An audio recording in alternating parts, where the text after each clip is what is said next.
Welcome dear rockers, कैसे हो आप सभी। तो आज हम देखने वाले हैं आजादी। तो कहानी की शुरुआत में हमें सेशन कोर्ट का सीन दिखाया जाता है, जहां पे हम देखते हैं कि एक आदमी अपनी कार में बैठकर कोर्ट की तरफ देख रहा है। ये असल में दोस्तों एक पॉलिटिशियन है जिसका नाम है रविंद्रो। रविंद्रो का आदमी उसे आकर बताता है कि सर, गंगा को मौत की सजा नहीं हुई है क्योंकि वो प्रेग्नेंट है। पर रविंद्रो पूछता है उसका बाप सिवान और पति रघु तो यही है ना। जैसे दोनों कोर्ट से बाहर निकले वैसे उन्हें खत्म कर दो। यही बात रविंद्रो का आदमी अपने कुछ लोगों से कह देता है। और इधर कोर्ट के बरामदे में दोस्तों हम शिवम को देखते हैं, जिसे उसका वकील गंगाधर आकर आश्वासन देता है। वहीं पर पास में एक और आदमी खड़ा होता है दोस्तों, जिससे गंगाधर कहता है कि अब कुछ नहीं हो सकता। इसके बाद वहाँ पुलिस कोर्ट के बाहर गंगा को लेकर आ जाती है, जिसे शिवम तो बस दुखी मन से देखता रह जाता है। फिर गंगा को गाड़ी में बिठाया जाता है और यहाँ से जेल में कर दिया जाता है शिफ्ट। इसके बाद सीन शिफ्ट होता है 7 महीने के बाद दोस्तों, जहाँ हम देखते हैं कि गंगा को चेकअप के लिए हॉस्पिटल में लाया गया है। जब गंगा को सजा हुई थी तब वो प्रेग्नेंट थी, लेकिन अब ये उसका 9वां महीना चल रहा है। यहाँ दोस्तों मैं आपको ये बता दूं कि गंगा कुछ बोल नहीं पाती है, वो गूंगी है, इसीलिए वो इशारों में ही अपनी बात को बताती है। लेकिन गंगा को सुनाई सब कुछ देता है। गंगा के साथ अक्सर रेणुका नाम की एक औरत रहती है, जो कि उसके इशारों को दूसरों को बातों में समझाती है। अब डॉक्टर गंगा का पूरा चेकअप करने के बाद कहती है, देखो ये खतरे से पूरी तरह बाहर है, कोई चिंता करने की जरूरत नहीं है। लेकिन हाँ, गंगा के शरीर में ब्लड की कमी है, ऐसी स्थिति में उसको पेरोल पर छोड़ दिया जाना चाहिए तो बेहतर होगा। इस पर फिर डॉक्टर से इंस्पेक्टर अनवर आकर बातें करता है कि इसे पेरोल नहीं मिलेगा क्योंकि इसने एक नेता के बेटे का खुद उसके घर में घुसकर खून किया है। गंगा की एक छोटी बहन है जिसे रविंद्रो नाम का जो नेता है ना, उसका लड़का प्यार करता है। मगर जब गंगा की बहन उससे प्रेग्नेंट हो गई तो उस लड़के ने गंगा की बहन को कार से कुचलकर मार दिया, क्योंकि उस लड़की की वजह से, यानी गंगा की बहन की वजह से रविंद्रो और उसके बेटे का नाम खराब हो रहा था। बहन की मौत का पता चलते ही गंगा खुद रविंद्रो के घर घुस गई और उसके सोते हुए बेटे के गले में चाकू मारकर उसकी जान ले ली। ये सारी चीजें रविंद्रो की माँ के सामने हुई थी। गंगा को उसके बाद सजा हो गई। बाकी गंगा का पति बहुत ही सीधा साधा आदमी है, क्योंकि रविंद्रो गंगा के पति शिवन और पति रघु को किसी भी कीमत पर खत्म करना चाहता है। और ये सारी बातें इंस्पेक्टर बता रहा होता है। वो आगे कहता है कि इसीलिए गंगा का हमारे अलावा कोई नहीं है, सब कुछ हमें करना पड़ेगा। लेकिन इंस्पेक्टर अनवर की ये बात गलत साबित हो जाती है, क्योंकि दोस्तों उसी दिन जेल में अनवर के पास शिवन खुद आता है कुछ फल और दवाइयां लेकर। अनवर पहले तो ये सारा सामान अंदर ले जाने से मना कर देता है, लेकिन शिवन जब उसे पैसा देता है तो अनवर उन दवा और फलों को गंगा तक पहुंचा देता है। हालांकि वो शिवन को गंगा से मिलने नहीं देता। और रात में जब गंगा अपनी दवाई वगैरह पी रही होती है तब उसमें से उसे एक कागज मिलता है, जिसमें गंगा के पति रघु ने लिखा हुआ था कि तुम चिंता मत करो, मैं किसी भी तरह तुम्हें आजाद करवा कर रहूंगा। इसके बाद सीन शिफ्ट होता है रघु पर, जो कि वकील गंगाधर को कुछ पैसे लेकर दे देता है। गंगाधर कहता है कि इस काम में तुम्हारे सारे पैसे खत्म हो जाएंगे, क्या तुम सच में ये करना चाहते हो? तो रघु कहता है कि इसके अलावा मेरे पास कोई दूसरा चारा भी नहीं है। दूसरी तरफ दोस्तों शिवन भी किसी पप्पन नाम के आदमी से मिलने के लिए आता है, जो कि गवर्नमेंट हॉस्पिटल में एक एम्बुलेंस ड्राइवर है। मगर पप्पन की एक आदत है कि बिना पैसों के वो कोई भी काम नहीं करता। इसी वजह से उसने अपनी नौकरी भी खो दी थी पहले। शिवन फिर पप्पन से कहता है कि अगर तुम मेरा साथ दोगे तो मैं तुम्हें 10,000 रुपए हर दिन के हिसाब से दूंगा, जब तक ये काम पूरा नहीं हो जाता। यहाँ शिवन पप्पन को 10,000 एडवांस भी देता है, जिसे देखते ही बिना काम के बारे में बिना पूछे पप्पन इस काम के लिए हाँ कर देता है। इसके बाद दोस्तों जल्दी वो दिन भी आ जाता है जब गंगा के डिलीवरी की डेट बहुत नजदीक आ जाती है। तो अब पुलिस उसे गवर्नमेंट हॉस्पिटल में शिफ्ट करने को हो जाती है तैयार। साथ ही गंगा के घर या रिश्तेदार में कोई भी महिला नहीं आई, इसलिए उसके साथ हॉस्पिटल में रहने के लिए रेणुका को ही चुना जाता है। रेणुका वही दोस्तों जो उसके इशारों को बातचीत में बताती है दूसरों को। साथ ही हॉस्पिटल में गंगा के लिए एक अलग सा कमरा भी रखा जाता है। आगे हमें गवर्नमेंट हॉस्पिटल का सीन दिखाया जाता है, जहाँ पर हम जिनू और सत्यम नाम के 2 लोगों को देखते हैं, जिनमें से जिनू अपनी माँ को डिलीवरी के लिए यहाँ पे लाया हुआ था और सत्यम भी अपनी बीवी डिलीवरी के लिए लेकर आया होता है। तो सत्यम को डॉक्टर कुछ दवा लाने के लिए कहता है, जिसपे शिखा उससे कहती है कि देखो अगर तुम्हारे पास पैसे ना हो तो मैं अपने पिता से बात कर लेती हूँ। लेकिन सत्यम उसे कहता है कि तुम उसकी चिंता मत करो, मैं सब कुछ मैनेज कर लूंगा। फिर सत्यम जब दवा लेने के लिए जाता है तो उसे वहाँ पप्पन मिलता है। दरअसल पप्पन और सत्यम साथ में कई गैर कानूनी काम कर चुके हैं, लेकिन अब सत्यम खुद को ऐसी चीजों से दूर रखना चाहता है। तो पप्पन यहाँ सत्यम को समझाता है कि देख तुम्हारे पास पैसे नहीं है, मैं जानता हूँ एक काम आया है, उसके रोज के 10,000 मिल सकते हैं, तो आती लक्ष्मी को ना क्यों करना चाहिए। मगर सत्यम यहाँ पप्पन को दूर रहने के लिए कहता है कि देख तू चला जा, मुझे नहीं करना ये काम, मैं बस दवा लेने के लिए आया हुआ हूँ। इसी बीच हॉस्पिटल में एक और जोड़ा आता है जिनका नाम सैम और रेखा होता है। रेखा की प्रेगनेंसी में कुछ कॉम्प्लिकेशंस थे, इसलिए डॉक्टर के कहने पे सैम ने रेखा का यूरिन टेस्ट करवाया था। जिसकी रिपोर्ट के अनुसार रेखा को इन्फेक्शन हुआ था। तब नर्स सैम को बताती है कि तुम्हें अपनी बीवी का ज्यादा से ज्यादा ख्याल रखना पड़ेगा, इस डिलीवरी में उसकी जान को खतरा भी हो सकता है। अब ये सुनकर सैम परेशान हो जाता है कि कैसे करूंगा फिर। इधर सत्यम से नर्स कहती है कि तुम्हें दोपहर तक अपनी बीवी का स्कैन करवाना होगा, जिसके लिए दोस्तों वो 3000 रुपए जमा करने के लिए बोलती है, जो कि सत्यम के पास नहीं होता। साथ ही प्रॉब्लम यह है कि अगर ये स्कैन नहीं करवाया तो शिखा को प्रेगनेंसी में कॉम्प्लिकेशंस हो सकते हैं। इसीलिए सत्यम पहले अपने दोस्त को कॉल करके पैसे मांगता है, जो कि सत्यम से कहता है कि भाई अभी तो नहीं दे सकता मैं, लेकिन शाम तक मेरे पास पैसे आ जाएंगे, उस टाइम चाहिए हो तो बता देना। साथ ही वो सत्यम से कहता है कि तुम कहो तो मैं तुम्हारे ससुर से इस बारे में बात करूं क्या, लेकिन सत्यम मना कर देता है और अब उसे ना चाहते हुए भी पप्पन के ऑफर को एक्सेप्ट करना पड़ जाता है। तो पप्पन सत्यम को 10,000 देते हुए कहता है कि तुम्हें कुछ नहीं करना, बस हमारे साथ रहना है। हमें इस काम के लिए कुल 4 लोगों की जरूरत है, 3 हो गए, बस एक और चाहिए। सत्यम पूछता है कि तीसरा है कौन? पप्पन कहता है कि तीसरी है नर्स मिनी, जिसका रिकॉर्ड खोज लेने में कुछ ज्यादा ही अच्छा है। उसे तो पकड़ा भी जा चुका है कई बार, लेकिन जब उसने इस काम का दाम सुना तो वो भी तुरंत इसके लिए मान गई। और फिर सत्यम चौथे आदमी के लिए जिन्हों को ये सारी बातें बताकर उस टीम का हिस्सा बना देता है। मतलब अब ये लोग काम को अंजाम देने के लिए बिल्कुल तैयार हो जाते हैं। रघु ने हॉस्पिटल के ठीक सामने ही एक होटल में रूम बुक करवाया होता है, जिसमें उसकी मदद गंगा धरने की होती है। रघु अब सभी को अपना प्लान बताना शुरू करता है। वो कहता है कि इस हॉस्पिटल में टोटल 4 वार्ड है, जिनमें से सी वार्ड में गंगा है, जिसे हमें निकालना है कैसे भी करके। बाकी इस हॉस्पिटल में दिन भर 3000 के लोग करीब आते हैं। एंट्री और एग्जिट के लिए टोटल 2 गेट है। डिलीवरी और बेबी वार्ड में विजिटिंग आवर 11 बजे से 3:30 बजे तक रहता है। यहाँ मेन 3 सीनियर डॉक्टर्स हैं, जिनकी टीम में टोटल 12 जूनियर्स डॉक्टर्स हैं, बाकी 12 ही नर्सेस भी हैं। बात करें गंगा की तो उसकी सिक्योरिटी के लिए एक एएसआई, एक सीपीओ और 2 लेडी कांस्टेबल भी रहेंगी। इसके अलावा रेणुका, जो कि गंगा की तरह एक कैदी है, वो उसके साथ हमेशा रहेगी। गंगा की डिलीवरी होने के 24 घंटे के अंदर हमें गंगा को बच्चे के साथ किसी भी तरह बाहर निकालना होगा। लेकिन एक ऐसी लेडी को हॉस्पिटल से पुलिस की नाक के नीचे से लाना आसान काम नहीं है, क्योंकि नॉर्मल डिलीवरी में 4 दिन के बाद ही माँ चलने लायक होती है और सिजेरियन में लगभग 2 हफ्तों के बाद। मगर अच्छी बात यह है कि गंगा की सारी रिपोर्ट्स नॉर्मल है और उसकी डिलीवरी भी नॉर्मल होगी। साथ ही ये काम हम दिन में नहीं रात में करेंगे, क्योंकि रात को लेबर वार्ड के बजाय इमरजेंसी में ज्यादा लोग रहते हैं। इस वार्ड में रात को सिर्फ एक ही गार्ड रहता है। अब जाकर सभी को समझ आता है कि ये काम कितना ज्यादा मुश्किल है। शिवन सभी से कहता है कि इस काम में हमारी कामयाबी के चांसेस सिर्फ कुछ ही % है, सिर्फ मतलब 1%, और 99% हम फेल हो सकते हैं। पर हमें उस 1% चांस के लिए कोशिश करनी होगी। बाकी आप लोगों को कुछ नहीं होगा, ये मेरा वादा है। गंगा को वहाँ से बाहर निकालने का इससे बेहतर मौका नहीं मिलेगा। यहाँ दोस्तों फिर शिवन के कहने पर सभी इस काम को करने के लिए हो जाते हैं राजी। अब अगले दिन पप्पन एम्बुलेंस ड्राइवर का यूनिफॉर्म पहनकर हॉस्पिटल पहुंच जाता है। उधर हॉस्पिटल में गंगा के कुछ चेकअप वगैरह होते हैं, तो मिनी उसको एक कमरे में लेकर जाती है, जहाँ पर वो गंगा को अपना फोन देकर कहती है कि इससे शिवन को वीडियो कॉल करो, वो तुमसे बात करना चाहते हैं। गंगा बाथरूम में जाकर अपने पिता को कॉल लगाती है। शिवन अपनी बेटी को इतने दिनों के बाद देखकर थोड़ा इमोशनल हो जाता है और फिर फोन वो रघु को दे देता है। बात करने के बाद गंगा मिनी को फोन वापस कर देती है, क्योंकि इस दौरान बाहर से कोई लगातार दरवाजा खटखटा रहा था। फिलहाल रात में एक बार फिर से सभी मिलते हैं, जहाँ पर सत्यम बताता है कि हर वक्त पुलिस वाले गंगा के साथ ही रहते हैं। बाकी दिन में तो 3 पुलिस वाले उसके साथ रहते हैं, मगर रात में एक लेडी कांस्टेबल ही हॉस्पिटल में रुक जाती है, जो कि शाम को उन तीनों से ड्यूटी चेंज करती है। बाकी उनके साथ एक लेडी हमेशा रहेगी। अगर वो हमारी टीम में आ जाए तो हमारा काम आसान हो जाए। रघु कहता है कि उससे हम अपनी टीम में लेने का सोच सकते हैं, लेकिन 10,000 पर डे में वो नहीं मानेगी। और मैंने पता किया उसका नाम रेणुका है, वो मनी लॉन्ड्रिंग के केस में अंदर आई थी। इसीलिए रघु मिनी से कहता है कि तुम रेणुका से बात करो टीम में शामिल होने के लिए, और रेणुका जो भी प्राइस बोले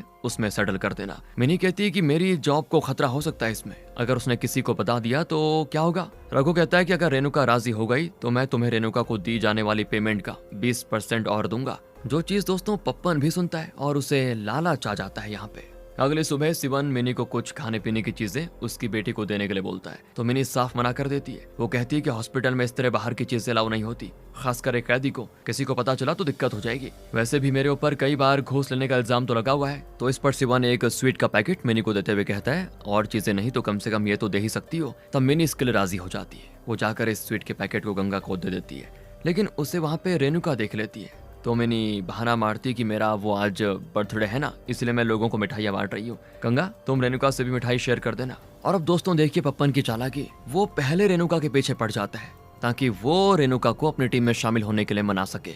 उसका मानना यह था कि अगर मैंने रेणुका को राजी कर लिया तो जो 20% मिनी को मिलेगा वो मुझे मिलेगा, उसे नहीं।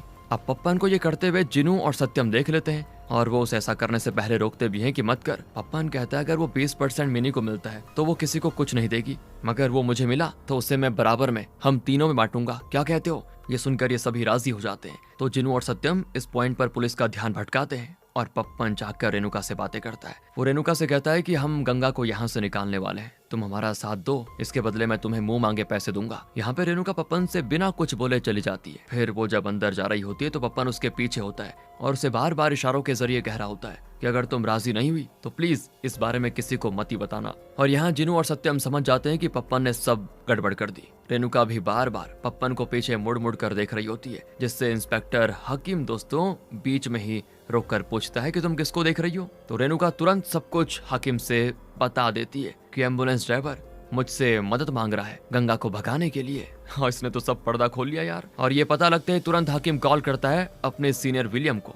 विलियम पहले तो इस पर विश्वास नहीं करता। वो कहता है कि रेणुका ऐसी फालतू बातें कर रही होगी, अगले महीने मेरा रिटायरमेंट है, अगर ये सब खबर बाहर गई ना तो मेरी सर्विस पे दाग लग जाएगा कि एक प्रेग्नेंट औरत को पुलिस के नाक से नीचे से बचा ले गए लोग। इतना कहकर विलियम कॉल कट कर देता है। लेकिन जब वो उस बारे में अपनी बेटी से बताता है तो वो विलियम से कहती कि पापा, अगर इस बात में थोड़ी भी सच्चाई हुई और वो लोग अपने प्लान में कामयाब हो गए, उस केस में भी आपकी सर्विस पे दाग ही लगेगा। माना कि आप ऑफिशियली इस छोटी सी खबर के बल पर इन्वेस्टिगेशन नहीं करवा सकते, मगर निजी लेवल पर तो कर ही सकते हैं। और फिर अपनी बेटी की बात मानते हुए विलियम एक ऑफिसर को इस बारे में पता लगाने के लिए हॉस्पिटल भेज देता है। इसी बीच पप्पन की वजह से जो भी हुआ उसका पता सिवन और रघु को चल जाता है। दूसरी तरफ हम रविंद्रो को देखते हैं, जिसे जैसे पता लगता है कि सिवन अपनी बेटी को छुड़ाने के लिए हॉस्पिटल गया है तो वो तुरंत ही अपने गुंडों को वहां भेज देता है। यहाँ पर वो गुस्से में अपने आदमियों से ये भी जिक्र करता है कि कैसे सिवन और रघु उसके हाथ से बच गए थे जब गंगा को सजा हुई थी। रविंद्रो तुरंत सिवन को मारने के लिए अपने आदमी हॉस्पिटल भेजने के लिए बोल देता है। इस तरफ रघु को कॉल करके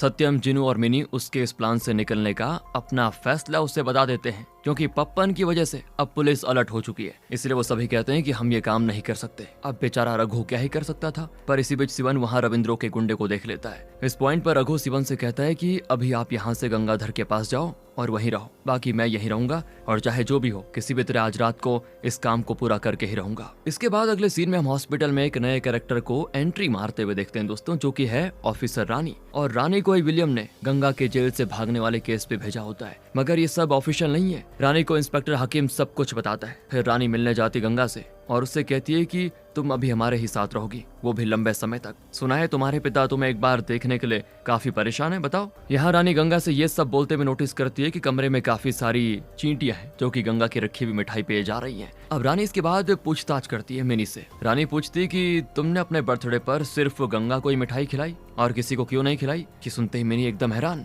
क्योंकि रानी ने मिनी का रिकॉर्ड देख लिया था और उसका बर्थडे अब से 4 महीने बाद है। मतलब मिनी ने रेणुका से झूठ बोला था। लेकिन रानी के पास कोई ठोस सबूत नहीं होता, इसीलिए वो मिनी को जाने देती है। अब दोस्तों पुलिस उस एम्बुलेंस ड्राइवर को खोजने में लग जाती है। लोगों से उन्हें पता चलता है कि पप्पन 2 दिनों से लगातार हॉस्पिटल के सामने वाले होटल में जाता था। तो पुलिस वहां पहुंचकर देखती है कि कहीं सिवन या रघु नाम से कोई रूम बुक तो नहीं है, लेकिन गंगाधर के नाम से रूम है जो कि गंगा का वकील है। बस दोस्तों रानी तुरंत हाकिम के साथ गंगाधर के नाम से बुक किए उस रूम की तलाशी लेने निकल जाती है। लेकिन जल्द ही इस बारे में रघु को पता चल जाता है और वो जल्दी से सारा सामान लेकर वहां से रानी के आने से पहले निकल जाता है। रानी को वहां पे कोई सबूत नहीं मिलता, मगर एक चीज हटाना रघु भूल गया था। दीवार पर लगाए अपने प्लान के पोस्टर और प्लानिंग को, जो कि रानी को मिल जाता है। उसे अब पूरा प्लान पता लग जाता है। तो रानी तुरंत विलियम को वीडियो कॉल करके ये दिखाती है और उससे कहती कि सर आप चिंता ना करो, ये केस मैं 2 घंटे में खत्म कर दूंगी। इसके बाद रानी उस होटल की रिसेप्शनिस्ट को हॉस्पिटल लेके आ जाती है ताकि वो उस कमरे में आने जाने वाले सभी लोगों को पहचान सके। हॉस्पिटल के बाहर ही वहाँ रघु खड़ा होता है, जिसको देखते होटल का रिसेप्शनिस्ट उसे पहचान लेता है और बस अगले ही पल रानी और हकीम जल्दी से रघु के हाथों में हथकड़ी डालने के लिए उसे पकड़ लेते हैं। रानी रघु से पूछती कि बताओ इसमें कौन कौन तुम्हारे साथ शामिल है। रघु कहता है कि मैं अकेला था मैम, कोई मेरे साथ नहीं था। अच्छा, रानी बोलती है तुम मुझे नहीं बताओगे तो क्या हमें पता नहीं चलेगा? चिंता मत करो, पता लगा लेंगे विलियम के जरिए। और रानी अनफॉर्चुनेटली वार्ड सी को दोनों तरफ से बंद कर देती है और जो भी लोग वार्ड सी में थे उनके नंबर और एड्रेस को उनसे लिया जाता है ताकि ये देखा जा सके कि उनके खिलाफ कोई केस तो नहीं है, मतलब जो भी लोग वहाँ पे हैं। और मिनी को भी जब रघु के पकड़े जाने की खबर मिलती है तो रानी के धमकाने पर वो भी कबूल कर लेती है कि वो रघु के साथ इस प्लान में शामिल थी। पप्पन हॉस्पिटल में नहीं था, लेकिन रेणुका ने फोटो के जरिए उसकी पहचान कर ली थी। और रानी को इस तरफ पता लगता है कि रघु के खिलाफ पुलिस स्टेशन में अभी तक कोई केस नहीं है। फिर जैसे रानी वार्ड सी में आती है तो उसे सत्यम के बारे में पता चलता है कि उसके खिलाफ 2 केस पहले तो हो चुके हैं। इस दौरान सत्यम के ससुर वहाँ अपनी बेटी को देखने के लिए आ जाते हैं। वो पहले सत्यम से नाराज होते हैं, पर अब उन्होंने सत्यम को माफ कर दिया है। ठीक उसी वक्त रानी को अपनी तरफ आते हुए देखकर सत्यम बुरी तरह डर जाता है और खुद रानी के पास जाकर कहता है कि मैम, हम बाहर चलकर बातें करते हैं। इस पे रानी वहीं पे सत्यम से कहती है कि मुझे तुम पर सिर्फ शक था और तुम खुद ही मेरे पास आकर सच कबूल दिए। ये बताओ, क्या तुम्हारे साथ और कोई भी शामिल था? अब यहाँ पे जिनू डर रहा होता है, लेकिन सत्यम उसका नाम नहीं लेता। सत्यम के इस सच को जानने के बाद उसका ससुर उसे बहुत सुनाता है। वो कहता है कि ऐसे ही चोर और क्रिमिनल को मेरी बेटी ने पसंद किया, बताओ, उसके साथ भागकर शादी की। ये आदमी अपने बच्चे का खर्चा भी नहीं उठा पा रहा है, क्योंकि उसको तो सिर्फ चोरी और गैर कानूनी काम ही करने आते हैं, इसलिए मुझे पसंद नहीं है और ना ही होगा। ये सब सुनाने के बाद वो चले जाते हैं हॉस्पिटल में। इसके बाद सिवन खुद वहाँ आ जाता है दोस्तों, जो कि सैम को उसकी माँ और भाई के साथ देखता है। सैम अपनी माँ को देखकर बड़ा खुश होता है, लेकिन सैम इस बच्चे के डिलीवरी के लिए इतना परेशान था, ये बात उसकी माँ को नामंजूर थी। वो सैम से पूछती है, तुम मर्द भी हो या नहीं? भला तुम्हारी क्या मजबूरी है जो ये कर रहे हो? एक बात सुन लो, अगर तुम्हारी बीवी या उसके बच्चे मेरे घर पे कदम भी रखे ना, तो फिर मेरा मरा हुआ मुंह देखोगे। इतना कहकर वो रोते हुए चली जाती है। अब ये सारी बातें सिवन सुन रहा था, जिसकी बस यूं ही हॉस्पिटल में आते वक्त सैम से बोलचाल हो गई थी पहले। फिर सैम सिवन से बताता है कि मैंने लव मैरिज की थी, लेकिन जब हमने कुछ दिनों के बाद पैसों की कमी महसूस की तो मैं दुबई चला गया 3 साल के लिए। 8 महीने पहले मेरे एक दोस्त ने मुझे कॉल करके बताया कि तुम्हारी बीवी प्रेग्नेंट है, तो मैं गुस्से से भर आया और मन किया कि आते ही मैं उसकी जान ले लूं। लेकिन जब अपनी बीवी को इतने दिनों के बाद देखा तो मेरे अंदर के प्यार ने मेरे गुस्से को खा लिया और मैं चाहकर भी उस पर गुस्सा नहीं हो पाया। हालांकि उसके प्रति नफरत अब भी मेरे अंदर है, लेकिन उस नफरत को मैं अपनी पत्नी को प्यार करके पूरा कर रहा हूँ। ये बच्चा मेरा नहीं है, लेकिन बेबी तो मेरी है ना, तो उसकी जिम्मेदारी मेरी है। इतना कहकर सैम रोते हुए चला जाता है। हालांकि दोस्तों आगे देखते हैं तो अब रानी आखिर में रघु को छोड़ देती है, क्योंकि उस पे पहले कोई भी पुलिस केस नहीं था। वो कहती है कि जाओ और अब अपना मुंह मत दिखाना। रानी को ये करते देखकर हाकिम खुश नहीं होता। वो कहता है कि आपने उसको अरेस्ट क्यों नहीं किया? तो रानी कहती है, अगर मैं उसे अरेस्ट करती, जो कि पागलपन की तरह अपनी बीवी और उसके होने वाले बच्चे को पुलिस की नाक के नीचे से ले जाने का प्लान बना रहा था, तो कल ये खबर मीडिया में आ जाती और ये पक्का था कि मीडिया इस कमीने को हीरो बना देती, जो कि ये डिजर्व नहीं करता। बाकी इसमें इतना दम नहीं है कि अब ये कुछ और कर पाए। बाकी मैं विलियम सर से कहकर एक्स्ट्रा पुलिस और ऑफिसर्स को यहाँ ड्यूटी पे लगा देती हूँ। बाकी मैं भी जा रही हूँ। रानी जैसे हॉस्पिटल के बाहर निकलती है, वहाँ पर वो रघु को खड़ा देखती है, जिससे रानी पूछती है कि तुम गए क्यों नहीं? तो रघु एकदम कामनेस के साथ जवाब देता है कि मेरा काम अभी पूरा नहीं हुआ है, मुझे आज रात को किसी भी तरह गंगा को यहाँ से निकालना होगा। रानी बोलती, ठीक है, कोशिश कर लो, तुम्हारा चैलेंज मैं एक्सेप्ट करती हूँ। रघु के दोस्तों इतना कहने के बाद रानी तो नहीं, लेकिन बाकी के पुलिस ऑफिसर उसे बाथरूम में ले जाकर बुरी तरह मारते हैं और कहते हैं कि तुम यहाँ से चले जाओ, यही तुम्हारे लिए अच्छा होगा। लेकिन रघु तो अब जिद पे आ गया था। इस पॉइंट पर एक ऑफिसर उसके ऊपर यूरिन भी कर देता है, लेकिन रघु टूटने वालों में से नहीं था। वो दोबारा से हॉस्पिटल में आ जाता है और पुलिस वाले जब उससे कहते हैं कि तुम्हें समझ नहीं आया एक बार में, तो रघु कहता है कि नहीं सर, बिल्कुल समझ नहीं आया। ये गवर्नमेंट हॉस्पिटल है, देखता हूँ आप मुझे यहाँ से कैसे निकालते हो। यहाँ पे रहना और अपनी बीवी को देखना ये मेरा हक है। बाकी अगर तू और तेरी ये मैडम सबके सामने मुझसे माफी मांगेंगे तो मैं चला जाऊंगा यहाँ से। रघु की ये बात सुनकर रानी कहती है कि ठीक है, तुम्हारा चैलेंज मंजूर है, अब तुम रात को अपनी बीवी को यहाँ से निकाल कर दिखाओ जरा। जल्द ही रात हो जाती है। पुलिस वाले पप्पन के पास पहुंच जाते हैं, जिससे हकीम कहता है कि चुपचाप कल सुबह तक पुलिस स्टेशन पहुंच जाना। अब रघु को पता चलता है कि गंगा इस वक्त ऑपरेशन थिएटर में है, तो वो तुरंत वहां पहुंचता है जहां पुलिस तैनात थी पहले से। यहाँ रानी हंसते हुए रघु से कहती है कि गंगा की नॉर्मल नहीं बल्कि सिजेरियन डिलीवरी हुई है, यानी कि करीब 1 महीने वो भागना तो दूर चल भी नहीं पाएगी। यानी कि रानी ने गंगा को रोकने के लिए जबरदस्ती उसकी ऐसी डिलीवरी करवाई। इसके बाद गंगा एक बच्चे को जन्म देती है, लेकिन किसी को भी उससे मिलने नहीं दिया जाता। अब ये सब होने के बाद एक ऑफिसर रानी से कहता है कि मैम आप जाइए, अब हम संभाल लेंगे, क्योंकि अब वो रघु कुछ नहीं कर पाएगा। रानी बोलती है कि तुम लोगों ने उसको जिस तरह मारा था उसके बाद भी वो नहीं गया, तो जाहिर है उसने और सिवन ने कुछ और तो सोचा होगा। यहाँ सत्यम की बीवी भी उससे कहती है कि मैं आपसे नाराज नहीं हूँ, क्योंकि आप पहली बार कोई सही काम कर रहे हो। उस आदमी की बीवी को यहाँ से निकालने में उस आदमी की मदद करो, मैं तुम्हें कुछ नहीं कहूंगी। सत्यम ये सुनते ही जिनू की तरफ देखता है, जिसके बाद दोस्तों हम रघु को गंगाधर से बात करते हुए देखते हैं, जो रघु से कहता है कि हमारा प्लान बर्बाद हो चुका है, एक काम करो, छोड़ो ये सब और वापस लौट आओ, हमें फिर मौका मिलेगा। यहाँ रघु कहता है कि अब चाहे जो भी हो जाए, मैं आज रात को ये काम पूरा करके ही रहूंगा। इतना कहकर वो कॉल काट देता है और जब पीछे मुड़ता है तो वहाँ पे पप्पन, जिनू, सत्यम और मिनी खड़े होते हैं, जो कि किसी भी तरह इस काम को अंजाम देने के लिए अब तैयार हो गए हैं। पप्पन कहता है कि चाहे जो भी हो जाए, लेकिन हम माँ और बच्चे दोनों को सही सलामत बाहर निकाल कर रहेंगे। गंगा की डिलीवरी के बाद उसे वार्ड में शिफ्ट कर दिया जाता है और साथ ही उसके एक हाथ में हथकड़ी भी लगा दी जाती है, ताकि वो कोई चालाकी ना कर पाए। इधर रघु के साथ बाकी सभी अपने काम पे लग जाते हैं, जैसे कि मिनी जीनू और सत्यम को छिपाकर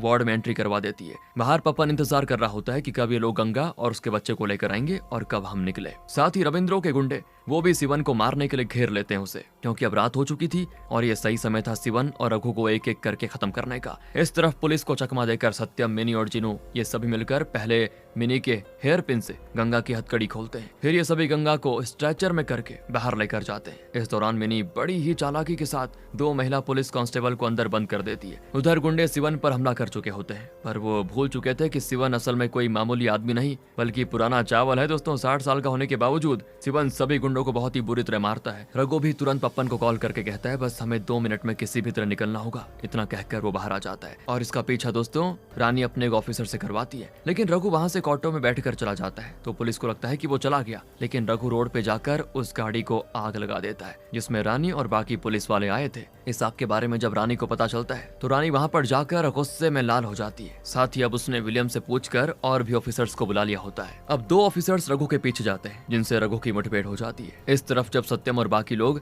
गंगा को बाहर ला रहे होते हैं तभी 2 पुलिस वाले उनका रास्ता रोकने की कोशिश करते हैं, पर शिवन का एक साथी उन दोनों को संभाल लेता है। इसके बाद ये लोग आगे बढ़ने लग जाते हैं। तभी पुलिस इनको देखती है, जिसके साथ ही इस स्केप के बारे में रानी को पता चल जाता है। वो अपनी पूरी फोर्स को ऑर्डर दे देती है कि जो भी मिले उसे अच्छे से तोड़ दो, मगर किसी भी कीमत में गंगा यहाँ से बाहर ना निकले। कुछ पुलिस वालों को सामने देखकर सत्यम उनसे लड़ता है और उन्हें मार भी गिराता है। इन सब के बीच हमें एक तरफ ये दिखाया जाता है कि सैम को एक बेटी हुई है, लेकिन उसकी बीवी नहीं बच पाई, वो मर चुकी है बेचारी। अब सैम को अपनी पत्नी की आखिरी निशानी के साथ पूरी जिंदगी बितानी पड़ेगी, जो कि उसकी बेटी है और जो कि उसकी मतलब खुद की है भी नहीं। अब जाते हैं रघु पर। रघु 2 पुलिस वालों को बहुत बुरी तरह मारता है। हालांकि पहले उन पुलिस वालों ने रघु को मारना शुरू किया था। उन दोनों को मारने के बाद जब रघु जा रहा होता है ना, तभी वो देखता है कि वहाँ पर वही ऑफिसर आया है जिसने रघु के ऊपर टॉयलेट की थी। बस दोस्तों यहाँ रघु उस ऑफिसर से अपना बदला लेना शुरू कर देता है। इस लड़ाई के बीच से सीन होता है शिफ्ट रविंद्रो की तरफ, जिसने अपने गुंडों को शिवन और रघु को खत्म करने के लिए हॉस्पिटल भेजा था। उससे पता चलता है कि शिवन ने अकेले ही उसके गुंडों को धूल चटा दी है।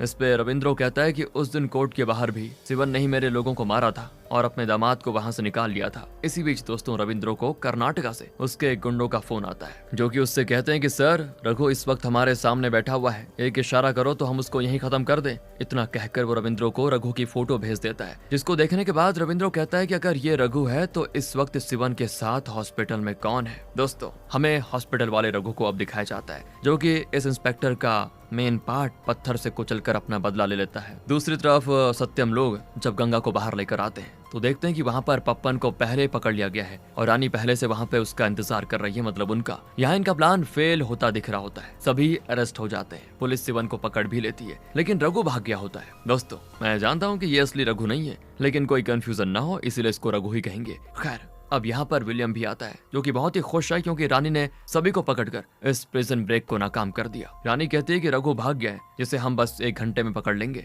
इसी बीच वहाँ पे एंट्री होती है गंगाधर की, जिसको देखकर रानी कहती है कि तुम ही इस मास्टर प्लान के पीछे थे ना। चलो वकील साहब आपकी भी चक्की पीसने का टाइम आ चुका है। तो यहाँ पे एक लेडी कांस्टेबल रानी की बात को काटते हुए कहती, मैम एक कैदी यहाँ नहीं है। रानी कहती है कि गंगा को तो अभी हमने पकड़ा था। तो कांस्टेबल कहती है गंगा तो नहीं, लेकिन रेणुका गायब है, उसे हमारे ऑफिसर्स हर तरफ ढूंढ रहे हैं। ये सुनकर रानी थोड़ा समंजस में पड़ जाती है, जिसको देख गंगाधर जोर से हंसते हुए कहता है कि मैम रेणुका भाग चुकी है, उसे उसका बेटा लेके गया। जिसे आप रघु समझ रही थी वो असल में गंगा का पति नहीं बल्कि रेणुका का बेटा था। दोस्तों इसी के साथ हमें फ्लैशबैक में दिखाया जाता है। असल में शुरुआत में जब कोर्ट के बाहर शिवन और रेणुका का बेटा खड़ा होता है तो वहाँ गंगा के साथ रेणुका को भी सजा हुई थी। उस दिन रेणुका का बेटा मनी लॉन्ड्रिंग करता था, लेकिन सारे लाइसेंस उसकी माँ के नाम पर बने हुए थे, इसीलिए उसने अपनी माँ को बचाने के लिए सारा इल्जाम अपने ऊपर ले लिया। हालांकि इससे रेणुका के बेटे ने करीब 10 करोड़ रुपए कमाए थे, पर उसके लालच की वजह से आज उसकी माँ जेल में थी, जिसे वो हर हाल में बाहर निकलवाना चाहता था। शुरुआत में गंगा के साथ रेणुका को भी जेल ले जाया जा रहा था।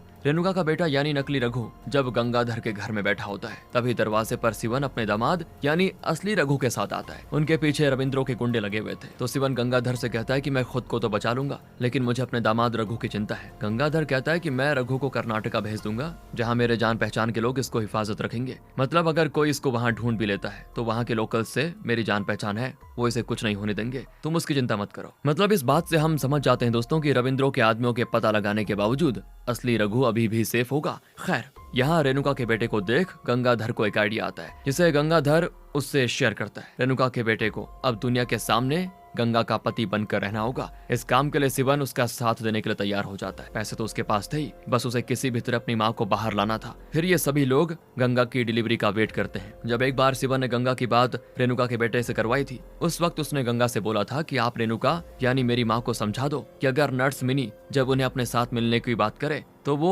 एक प्राइज यानी कुछ अमाउंट बोलकर राजी हो जाए। और हाँ, अगर कुछ भी नेगेटिव यानी इसके अलावा कुछ भी उल्टा होता है तो माँ से बोल देना कि वो इस केस में पुलिस का साथ देंगी, इससे उनके ऊपर कोई शक नहीं करेगा। और यहीं पर पप्पन ने वो ब्लंडर किया था दोस्तों, और इंस्पेक्टर हकीम को रेणुका पे शक हो गया था। इसीलिए यहाँ रेणुका ने उसे सब बता दिया कि गंगा को यहाँ से ले जाने के लिए प्लान बनाया जा रहा है। फिर रेणुका के बेटे को ना चाहते हुए भी अरेस्ट होने का नाटक करना पड़ा, वो भी बिना किसी को पता लगे आखिर तक। मतलब सत्यम लोगों को भी असली प्लान नहीं पता था दोस्तों। उन्हें तो लग रहा था कि उन्हें गंगा को बाहर निकालना है। ये सब बताने के बाद गंगाधर कहता है कि मैडम, आपने ईगो में आकर किसी को अरेस्ट नहीं किया पहले, और अब अरेस्ट कर रही हो, जबकि 45 मिनट पहले ही रेणुका अपने बेटे के साथ जा चुकी है। क्या बताओगी मीडिया को कि आपकी निगरानी से कैदी भाग निकली, वो भी बहुत आराम से? ये सब तो हमने आपका सिर्फ ध्यान भटकाने के लिए किया था प्लान। बाकी इन्हें आप बस रात तक ही अपने पास रख पाओगे, सुबह होते ही मैं इनको आकर छुड़ा लूंगा। बाकी शिवन, तुम अपने पोते से नहीं मिल पाए हो ना, जाकर मिल लो उससे, तुम्हें कोई भी नहीं रोक सकता।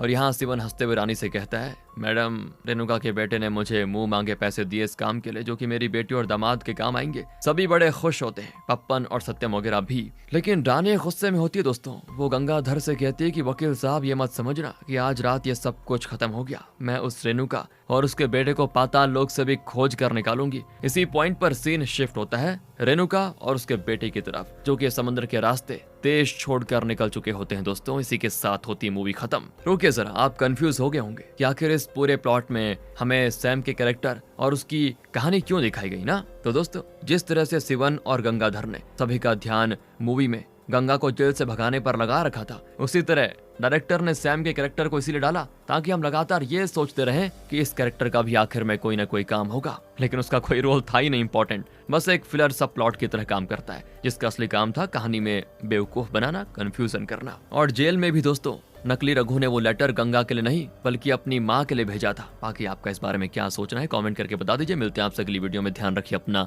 Thanks for watching.